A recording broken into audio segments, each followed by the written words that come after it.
kemudian undang-undang perampasan aset ini bisa jadi jaminan untuk memulihkan, memang sebenarnya kalau bicara jaminan tidak ada yang bisa menjamin. Kalau kita lihat memang draft rancangan undang-undang perampasan aset sendiri itu masih banyak sekali loophole-nya yang mungkin berpotensi itu bisa jadi melanggengkan ini ya, praktik-praktik abuse of power ya dari penegak hukum. Selamat pagi, selamat siang, selamat malam pendengar podcast Di Atas Meja ICW. Balik lagi di podcast Di Atas Meja. Kenapa Di Atas Meja? Karena tidak ada anti korupsi pada obrolan kali ini. Nah, di seri ini lagi-lagi saya dengan Mas Diki gitu ya. Tapi mungkin nanti akan beda topik yang akan kita bahas. Okay. Nah, kemarin salah satu kasus korupsi yang juga menghebohkan, bahkan dibilang kasus terbesar sepanjang sejarah pemberantasan korupsi gitu. Bukan terbesar, salah satu kasus terbesar. Yaitu adalah soal korupsi Jiwasraya. Kerugiannya sampai 16 triliun lebih lah gitu ya. Nah, kita akan diskusikan bersama Mas Diki Anandia dari Divisi Hukum dan Monitoring Peradilan ICW, dan ada ini jauh-jauh dari Kalimantan ya, ada Mbak Orin dari Pusat Studi Anti Korupsi Universitas Mula Warman. Selamat datang di ICW, Mbak Orin. Padahal dari kemarin ya. Nah, ini kita sebenarnya sebelum kita masuk lebih jauh ya, teman-teman ICW ini kan dan Mbak Orin juga kemarin baru aja rilis hasil kajian eksaminasi putusan Jiwasraya. Yeah. Nah, untuk eksaminasi ini sebenarnya bukan yang kali pertama dilakukan ICW bersama para ahli. Sudah ada beberapa kali proses lah seperti itu. Yeah. Nah, mungkin publik juga perlu tahu nih saya ke Mas Diki dulu ya. Publik juga perlu tahu sebetulnya kenapa sih apa sih eksaminasi itu gitu ya. Ini kan bahasa yang mungkin tidak mudah dipahami ya gitu. Iya. Sebelum menjawab apa itu eksaminasi, memang pada prinsipnya Mas Biko, kalau dalam hukum itu kan ada dikenal asas res judicata pro veritate habetur. Jadi sederhananya dia artinya adalah putusan hakim itu harus dianggap benar, kecuali bisa dibuktikan sebaliknya begitu ya. Nah, asas itu kan sebetulnya harus mencerminkan bahwa putusan hakim itu bersifat independen dan juga imparsial begitu ya.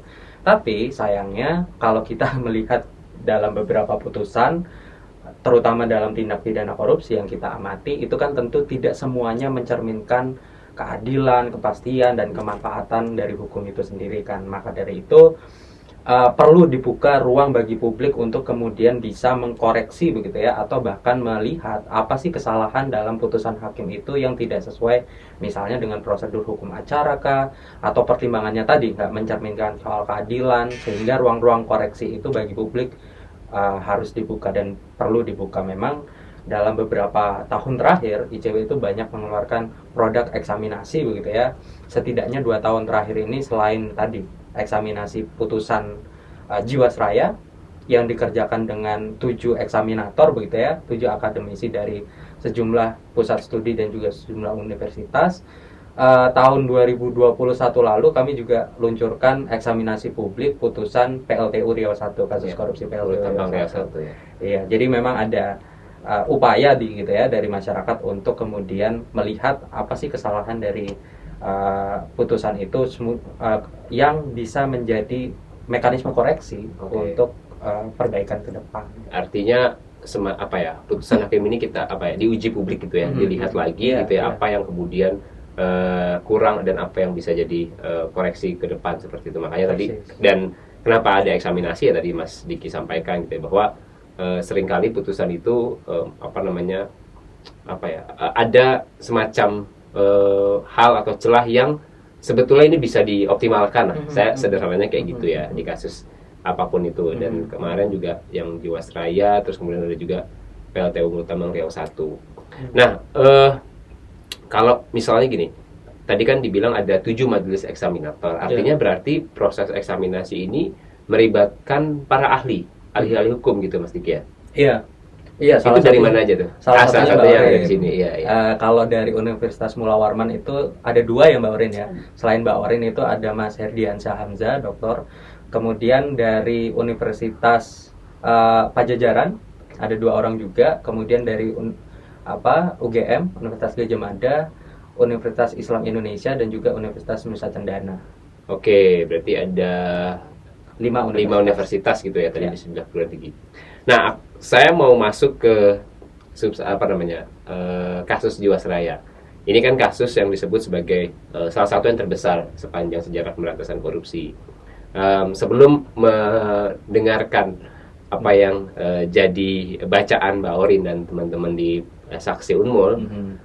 Mas Diki tentu tahun 2023 2023 itu ya kasusnya? 22 ya? 2020 penyidikan, Sorry. 2020, putusan tuh 2020 juga ya. Putusannya 2020 ya, sorry ya. Dari putusan di tahun 2020 sebenarnya kan ini kan angkanya kan tadi ya saya sampaikan 16 triliun gitu ya. Iya, iya. Nah, sementara kalau dari catatannya ICW sebetulnya bicaranya tidak hanya soal kerugian negara, tapi juga ada aspek-aspek lain gitu ya. Iya, iya. Nah, itu sebetulnya kalau dari kasus Jiwasraya ini kenapa sih akhirnya dipilih? Kenapa Iya. nggak ada banyak putusan lain kan sebenarnya kayak gitu kan? Ya, kenapa kasus Jiwasraya ini dipilih? Sederhananya sebetulnya karena memang pada tahun 2020 kasus ini kan cukup menyita perhatian publik begitu ya, karena perusahaan asuransi jiwa lokal terbesar di Indonesia, salah satu Jiwasraya, itu justru kebobolan dari segi administrasi hukum, perbuatan melawan hukum dalam manajemen investasi. Makanya tadi merugikan keuangan negara sampai 16,8 triliun. Nah, memang kalau konsep tindak pidana korupsi, dia kan sebetulnya tidak hanya dilihat dari seberapa besar uang negara yang dikorupsi, tapi juga harusnya dilihat dari kerugian sosial yang diterima oleh masyarakat begitu ya, karena tidak hanya merugikan keuangan negara nih korupsi, Mas Biko, tapi juga kerugian sosial dan kerugian masyarakat tentunya. Nah, kita lihat 3 tahun berjalan sejak putusan ini dibacakan tahun 2020, pada setidaknya Februari 2023 Pusat Pemulihan Aset Kejaksaan Agung itu menyampaikan bahwa dari 16,8 triliun yang berhasil disita dieksekusi begitu asetnya, itu baru 3,1 triliun yang dikembalikan ke negara dari 16,8 triliun rupiah. Padahal sebetulnya penanganan kasus ini prosesnya itu cukup kompleks lah. Dalam artian pada Oktober 2020 sebetulnya penyidik Kejaksaan Agung itu sudah menyampaikan bahwa mereka sudah berhasil melakukan penyitaan terhadap aset terpidana begitu ya, terdakwa sebesar 18,9 triliun kalau saya nggak salah. Oke. Nah, artinya kan seharusnya dalam putusan itu sudah menutup setidaknya kerugian negara ya. Yeah. Kenapa kemudian yang berhasil dikembalikan ke kas negara itu baru 3,1 triliun tadi. Makanya kami lihat penting untuk dilihat gimana nih bacaan dalam pertimbangan hakimnya terutama, terus konstruksi dakwaan dan tuntutan jaksa penuntut umum di Kejaksaan Agung. Jadi menarik nih sebetulnya untuk kemudian sampai pada pertanyaan reflektif, apakah kemudian pemulihan aset, substansi hukum kita terhadap pemulihan aset itu sudah cukup optimal nggak sih dalam merampas aset hasil kejahatan korupsi? Oke, tadi sebenarnya sempat disinggung soal gimana konstruksi perkara dan lainnya. Mungkin masyarakat juga perlu dikasih tahu sebenarnya. Mungkin Mbak Orin juga bisa langsung nambahin ya, di kasus Jiwasraya ini korupsi itu kayak gimana sih? Si simpel itu, singkat saja sih, Mas. Iya, Mungkin biar juga orang refresh ya. Iya, sebetulnya kan pada tahun 2019 pada saat penyelidikan Kejaksaan Agung itu menemukan awalnya bukan Kejaksaan Agung, awalnya itu Kejaksaan Tinggi DKI. Nah, kemudian dilanjutkan ke Kejaksaan Agung. Nah, jadi Kejaksaan Agung itu menemukan ada indikasi bahwa dari 95% aset di Jiwasraya itu untuk membeli produk investasi yang cukup riskan nih. Okay. Jadi nggak sehat lah investasinya. Terus kemudian 98% itu juga digunakan untuk pembelian reksadana pada perusahaan yang dititipkan pada perusahaan-perusahaan yang bermasalah. Okay. Nah, maka dari itu kemudian Badan Pemeriksa Keuangan itu menemukan ada kerugian 16,8 triliun yang terdiri dari 4 triliun itu pembelian saham yang bermasalah tadi, kemudian 12 triliun itu reksadana yang dititipkan pada 21 produk reksadana di 13 perusahaan manajemen investasi yang bermasalah. Oke. Ya, jadi itu ya teman-teman, ini konteks kasus yang 2019 sebenarnya sudah mulai penyelidikan gitu ya, sampai 2020 penetapan tersangka. Oke, saya mau ke Mbak Ori nih, Mas Diki nih. Sebenarnya tadi udah bicara soal apa kenapa dan eksaminasi itu seperti apa, lalu kemudian kenapa akhirnya memilih kasus Jiwasraya sampai pada titik kerugian dan konstruksi perkaranya. Nah, dari bacaan putusan, apa yang ditemukan dari putusan terkait perkara Jiwasraya ini, Mbak? Oke, jadi kalau kami dari saksi sih mengeksaminasinya itu bagiannya pada konsep ideal gitu ya, dengan beberapa perbandingan di negara lain. Tapi secara garis besar memang dari segi putusan pidananya yang dijatuhkan oleh hakim itu sebenarnya belum terlalu bisa memenuhi permasalahan yang sebenarnya ada dalam konteks pemulihan aset. Nah, jadi di putusan itu Beni itu dijatuhi putusan seumur hidup plus pidana uang pengganti, itu kurang lebih jumlahnya 6 triliun ya, Ya, 6 triliun. Okay. Nah, sebenarnya kalau ini dilihat secara lebih umum gitu ya, dari konteks misalnya economic analysis of law gitu, maka sebenarnya pidana penjara seumur hidup itu bukan sesuatu yang tepat sebenarnya untuk sebuah tindak pidana korupsi, apalagi kalau orientasinya itu adalah pemulihan aset. Yeah. Nah, itu sama sekali jauh gitu. Bahkan kalau dipandang sebenarnya ya jenis pidana apa yang paling efektif, yaitu sebenarnya denda dan pidana mati. Karena kalau pidana penjara seumur hidup itu kan justru ada cost-nya dan sebagainya. Walaupun sebenarnya kalau ditarik lagi lebih jauh nih ya Mas Biko, kita masih punya problem hukum lagi. Misalnya di bagian denda di dalam Undang-Undang Tipikor berapa sih? Walaupun ada minimum dan maksimumnya, itu kan sangat terbatas ya. Jauh sekali jumlahnya dari total kerugian negara itu sampai dengan 16,8 T ya. Yep. Nah, kemudian kalau dari sisi pidana mati, mungkin nggak pidana mati diterapkan? Itu kan diatur juga tuh dari substansi hukum, harus keadaan tertentu gitu ya. Nah, jadi ya tidak terjawab problem itu. Ditambah lagi, tadi juga udah disampaikan tuh sama Mas Diki, jumlah yang bisa dikembalikan itu cuma 3,6 kalau nggak salah, atau 3,8 gitu. 3,1 dari 16,8 triliun. Ya. Itu kan jumlah yang sangat jauh. Terus bayangkan dari itu putusannya dari tahun 2020. Terus ini kalau di awal tahun ini berarti sudah berapa tahun? Nah, jadi memang secara substansi hukum yang ada itu juga belum optimal. Jadi saya menyambung sedikit tadi dari apa yang disampaikan Mas Diki. Jadi sebenarnya juga dari putusan hakim itu, selain kita bisa melihat apa pertimbangannya kira-kira yang bisa kita punya pendapat yang berbeda gitu ya, juga bisa sebenarnya melihat kekurangan dari substansi hukum yang existing selama ini. Nah, di putusan itu saya kira sangat banyak yang bisa dieksplor terkait dengan pemulihan aset.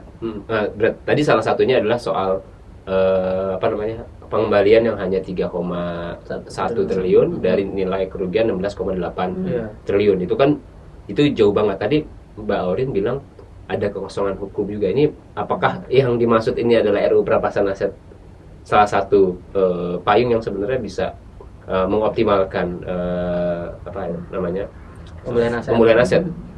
Ya, jadi memang berdasarkan eksaminasi itu kan yang kita tulis itu memang konsep idealnya memang mengacu pada substansi yang ada dalam rancangan Undang-Undang Perampasan Aset, karena memang dikenal mekanisme yang namanya NCB itu, sehingga ya walaupun sebenarnya kalau di undang-undang existing saat ini sebenarnya ada ya, tapi itu belum menyeluruh gitu ya Mas Diki. Jadi memang kalau ada pertanyaan apakah kemudian Undang-Undang Perampasan Aset ini bisa jadi jaminan untuk memulihkan, memang sebenarnya kalau bicara jaminan tidak ada yang bisa menjamin substansi hukum yang baik akan dieksekusi dengan baik gitu ya. Tapi setidak-tidaknya Undang-Undang Perampasan Aset ini dia bisa melengkapi dari kekurangan-kekurangan yang ada saat ini. Karena kan udah fakta tuh, lama sekali proses pemulihan aset gitu, memakan waktu bertahun-tahun dan juga proses pembuktiannya susah. Ya. Apalagi kalau dicuci ke luar negeri ya, aset yang ditemukan. Nah, kalau dibaca substansi Undang-Undang Perampasan Aset itu sangat progresif sekali, lengkap aset apa yang bisa dirampas, dia mengatur kapan nih misalnya kalau ada suatu putusan atau kasus pidana, proses peradilan pidana sedang berjalan gitu. Nah, kapan NCB mulai masuk, nah kapan misalnya ada aset yang belum dirampas dalam perkara pidana itu kapan bisa dirampas, itu diatur sedemikian rupa dalam substansi undang-undang ini, walaupun mungkin masih harus terus perlu disempurnakan seperti itu. Oke.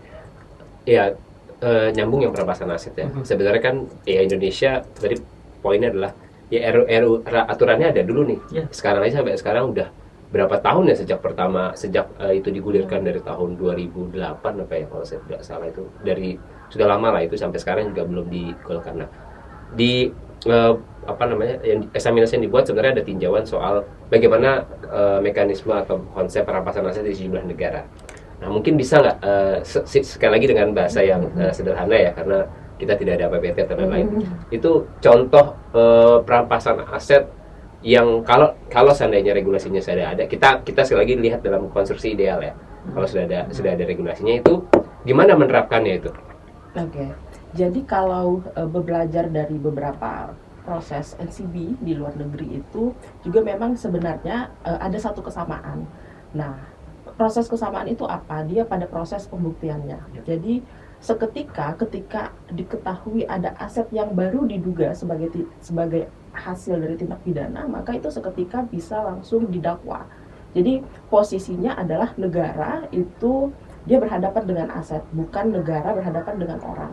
Nah, contoh di Inggris misalnya ya, Inggris itu menerapkan NCB dengan pertimbangan bahwa merasa bahwa misalnya proses peradilan pidana itu tidak jauh lebih efektif, karena kalau ada suatu aset yang ditemukan, untuk menjangkau semua subjek hukum manusia itu dianggap sebagai pelaku tindak pidananya ya dari aset itu. Kalau memang dirasa itu tidak lebih efektif dan tidak lebih rasional, maka digunakanlah konsep NCB ini.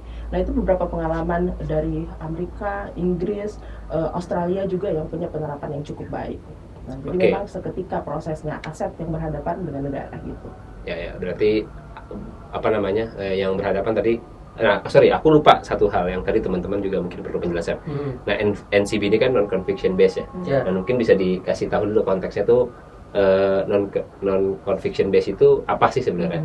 Dan apa namanya ya, mungkin biar masyarakat juga tahu gitu ya. Boleh Mas Diki atau Mbak Orin sih pasti sebenarnya. Iya, sebetulnya non-conviction based asset forfeiture itu kan kalau diartikan secara harfiah dia perampasan aset tanpa adanya pemidanaan ya. Jadi memang model perampasan aset itu ada 3, asset forfeiture, criminal asset forfeiture, kemudian non-conviction based asset forfeiture, terus administratif forfeiture gitu. Nah, kalau non-conviction based asset forfeiture, kenapa kemudian dia cukup ideal begitu ya untuk bisa merampas aset hasil kejahatan? Karena tadi disampaikan oleh Mbak Orin, dia nggak tergantung dengan mekanisme pemidanaannya. Jadi berarti nggak harus nunggu pidana utamanya terjadi gitu ya? Karena kan kalau kita ngikutin langgam proses peradilan pidana itu panjang sekali ya. Mulai dari pengadilan negeri tingkat pertama, belum lagi kalau misalnya JPU atau terdakwa itu mengajukan banding, belum lagi kalau mengajukan kasasi di Mahkamah Agung, sampai pada intinya putusannya itu inkrah lah, berkekuatan hukum tetap. Nah, itu kan cukup lama. Nah, waktu yang cukup lama itu kemudian berpotensi kalau misalnya ada aset yang dalam proses penyidikan pada saat proses aset tracing itu terlewat untuk dijadikan sebagai bukti begitu ya, itu kan bisa dialihkan ke luar negeri.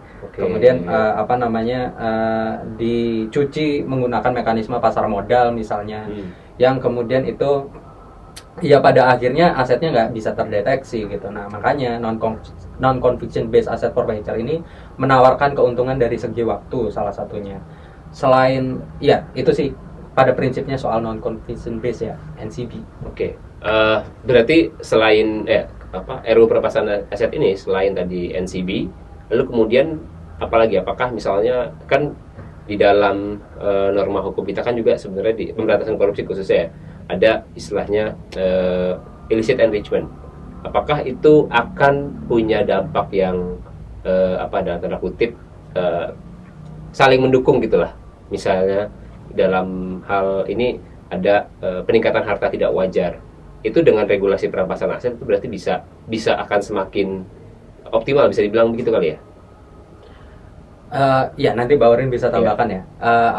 Sebetulnya kalau kita ingat betul misalnya kasusnya Rafael Aluntri Sambodo atau beberapa penyelenggara negara yang menunjukkan hedonisme di media sosial, itu kan ada kecurigaan dari masyarakat bahwa loh, dia gajinya segini tapi kok gayanya tiap tahun ke luar negeri, tiap tahun beli tas-tas baru, beli mobil baru gitu. Itu kan menimbulkan kecurigaan bahwa harta kekayaannya yang ditunjukkan di media sosial tadi nggak sesuai dengan profil aslinya. Nah, sebetulnya kalau kita berkaca lagi pada kasusnya Rafael Alun Trisambodo atau Kepala Bea Cukai Makassar, Andi Pramono, itu kan itu baru dilakukan penegakan hukumnya oleh KPK ketika rame-rame di media sosial. Viral ya. Tapi kalau misalnya kita punya satu ketentuan yang namanya illicit enrichment tadi, atau di beberapa negara itu dikenal sebagai unexplained wealth, atau peningkatan harta kekayaan secara tidak wajar gitu ya, itu kan bisa memudahkan begitu ya aparat penegak hukum untuk kemudian melakukan kriminalisasi dalam tanda kutip atau penegakan hukum terhadap harta tersebut, sehingga yang dituduh itu kemudian harus membuktikan bahwa loh enggak kok, ini bukan berasal dari tindak pidana korupsi misalnya. Oke, ini menarik sebenarnya. Lagi-lagi kita bahas soal, bukan bahas urgensi RUU perampasan aset di sini semakin kelihatan gitu ya. Nah, di eksaminasi yang disusun sama teman-teman saksi kan sebenarnya ada juga bicara tadi soal konsep ideal perampasan pemulihan aset tindak pidana korupsi. Nah, apa yang kemudian dari putusan gitu kemudian teman-teman temukan, dan itu sebenarnya tepatnya seperti apa sih gitu? Oke. Jadi tadi sebenarnya yang paling tepat gitu ya, yang di dalam konsep ideal itu adalah cara perampasan asetnya, konsep NCB-nya itu yang sebenarnya harus diterapkan, dan juga penelusuran asetnya atau bentuk-bentuk asetnya. Nah, di dalam putusan itu kan banyak sekali sebenarnya aset-aset yang dirampas ya, tapi tidak bisa kita telusuri, publik itu nggak bisa tahu nilai asetnya itu berapa. Itu juga menjadi bagian dari hasil eksaminasi kita, bahwa tidak ada nominal yang jelas asetnya apa, nominalnya itu berapa gitu, sehingga kita nggak pernah tahu nih mungkin nggak aset yang mungkin sudah disita atau dirampas atau aset-aset yang lainnya itu dia benar-benar bisa memulihkan kerugian negara yang 16,8 T itu. Yep. Nah, saya kira faktanya awal tahun ini aja baru cuma 3,1 T. Nah, sedangkan kita juga sama sekali nggak punya informasi itu terkait dengan aset-asetnya. Nah, seandainya ini ditangani dengan substansi dari rancangan undang-undang perampasan aset gitu ya, apalagi kalau dia nanti dikelola secara elektronik, sehingga kita bisa tahu tuh nominal aset-aset yang dirampas digunakan untuk apa saja gitu. Nah, itu jadi akan lebih berkeadilan ya, dan berkepastian seperti itu. Oke, ya ini artinya dari eksaminasi yang dilakukan oleh 5 akademisi dari 5 perguruan tinggi menunjukkan bahwa upaya pemidanaan korporasi jadi korupsi, maksudnya apa jadi korporasi ya. Ini sebenarnya punya urgensi untuk tidak hanya menjerat pidana badan, tapi juga bagaimana merampas aset dengan mekanisme yang sebetulnya sudah yang ada di dalam RUU perampasan aset itu sendiri gitu kan. Tadi kalau Mbak Oren bilang seperti itu ya gitu ya. Salah satunya soal poinnya adalah NCB tadi kayak gitu gitu ya. Oke, ini pembicaraan yang sebetulnya menarik ya. Mungkin kalau teman-teman nanti banyak yang agak bingung, nanti kita akan coba kasih beberapa penjelasan ya, istilah-istilah dari apa yang disampaikan di forum ini, karena memang banyak teknis hukum juga gitu ya. Nah, oke, terakhir gitu ya Mbak, mungkin karena tadi kita di awal kita bicara soal eksaminasi, kemudian ambil kasus Jiwasraya, dan ujungnya sebenarnya perampasan aset, lagi-lagi perampasan aset yang di dalam episode sebelumnya kita juga sebenarnya bicara juga. Dan RUU perampasan aset ini tidak serta-merta bicara soal tipikor aja sebetulnya kan, tapi dalam kerangka kejahatan ekonomi. Nah, itu yang mungkin sebetulnya kalau misalnya regulasi ini disahkan gitu ya, atau paling tidak dibahas, karena sudah sampai ke dewan sebenarnya, tinggal mau dibahas atau enggak. Ini kan sebenarnya akan banyak membantu tidak hanya upaya penegakan hukum di tindak pidana korupsi, tapi juga kejahatan ekonomi lain, termasuk juga di sektor lingkungan misalnya gitu. Karena kan banyak juga ya Mas Diki ya, TPPO misalnya, perdagangan narkotika. Jadi sekali lagi teman-teman, kalau lihat mungkin sebagian yang baru tahu perampasan aset ini ketika kasus Rafael Alun Trisambodo gitu ya, viral segala macam. Nah itu sebenarnya kalau kita punya regulasi perampasan aset, nah beberapa hal yang kemarin peningkatan harta tidak wajar dan profil harta yang tidak bisa dibuktikan gitu ya, penerapan pembuktian terbaik dan lain itu sebenarnya akan lebih mudah seperti itu gitu ya. Oke, nah yang juga ini mungkin terakhir gitu ya, berkaca dari ICW kan juga punya catatan soal pemantauan vonis gitu ya, di mana di situ sebenarnya tadi di kasus Jiwasraya cuma 3,1 triliun. Nah di dalam pemantauan ICW juga angkanya juga nggak bagus-bagus banget ya dari 4 tahun terakhir ya. Iya. Saya ambil contoh misalnya tahun 2022 aja ya. 2022 itu dari 48,7 triliun yang tercatat sebagai kerugian negara, yang berhasil kembali ke kas negara melalui pidana tambahan uang pengganti itu hanya 3,1 triliun atau hanya 7%. Jadi memang nggak cuman kasusnya Jiwasraya aja nih, tapi juga keseluruhan tindak pidana korupsi secara umum itu mekanisme pemulihan asetnya memang agak kurang pada setiap aspek kasus. Oke. Ya, terakhir sebagai penutup, apa dari eksaminasi yang dilakukan oleh saksi dan teman-teman yang lain itu ya, mungkin bisa disampaikan gitu ya, pesan untuk penegak hukum termasuk juga hakim gitu ya, para hakim, karena berkaca dari putusan ini, apa yang sebetulnya atau sebaiknya sebetulnya dioptimalkan gitu ya, mungkin dari Mbak Aurin terus kemudian nanti baru Mas Diki ya sebagai closing. Oke, kalau pesan buat aparat penegak hukum dan hakim. Iya. Pesan buat hakim gitu ya. Karena kadang-kadang ini penegak hukum aja lah kita bilang, karena ini sih sebenarnya kalau kita lihat di kasus-kasus yang kerugiannya bombastis ini seringkali kan hanya muncul di permukaan aja. Tapi kemudian ketika ketika prosesnya masuk ke persidangan lenyap begitu saja gitu ya, pokoknya cuma yang penting boom tersangka sekian ratus triliun sampai persidangan melempem gitu ya. Ya itu sih memang faktor integritas ya, jadi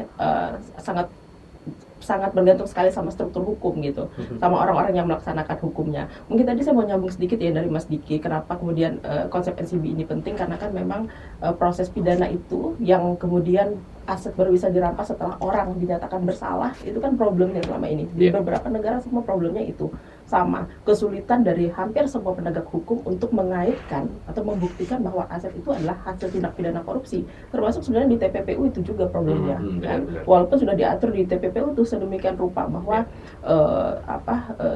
tidak perlu menunggu kordeliknya gitu kan, sudah langsung bisa dilaksanakan, tapi juga tidak dilaksanakan. Nah, beberapa misalnya belajar dari kasus Rafael Alun misalnya, itu sebenarnya kalau masuk dari delik entah suap atau gratifikasi kan ya bisa juga gitu. Cuma kurang progresif aja ya. Maksudnya harus lebih berani untuk menegakkan hukum gitu ya, harus lebih progresif, lebih responsif selain didukung dengan undang-undang yang baik itu sih. Oke.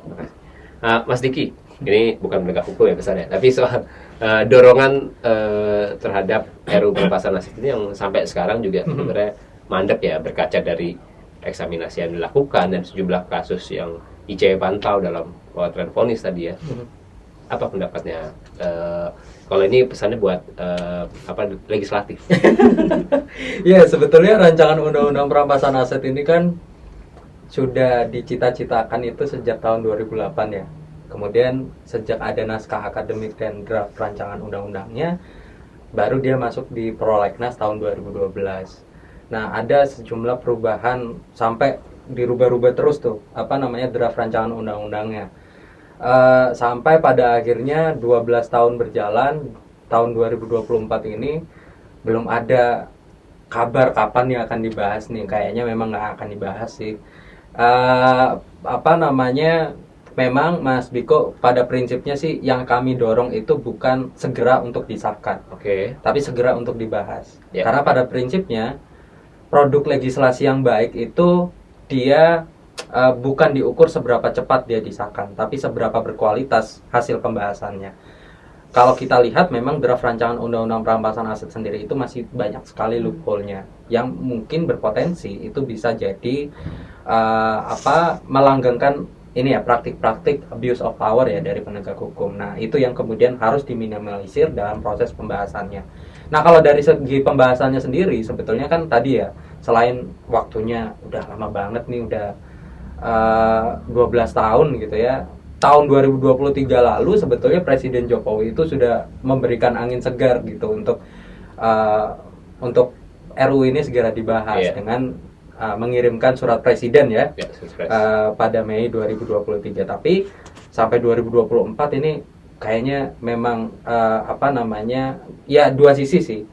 Legislatif memang nggak terlalu memberikan tanggapan terhadap surat presiden tersebut.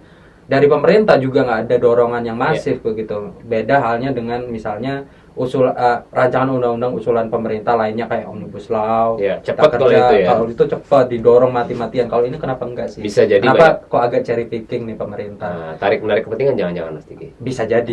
Kan itu praktik yang wajar lah saya kira. Tapi ya itu anyway rancangan undang-undang perampasan aset ini seenggaknya harus segera dibahas lah. Dengan mempertimbangkan aspek meaningful participation dari masyarakat tadi. Baik, terima kasih banyak Mas Diki, Mbak Orin, obrolan singkatnya. Semoga ini jadi upaya kita juga ya, tadi dari eksaminasi, kemudian bagaimana mendorong, ini penting banget ya RUU perampasan aset untuk segera dibahas segala macam, karena tidak hanya konteks pemberantasan korupsi, tapi juga aspek-aspek lain. Itu tadi obrolan kita, teman-teman. Sekian, kita ketemu lagi di episode berikutnya dalam podcast Di Atas Meja. Kenapa Di Atas Meja? Karena gak ada yang dikorupsi dalam obrolan kali ini. Sampai jumpa. Makasih, teman-teman.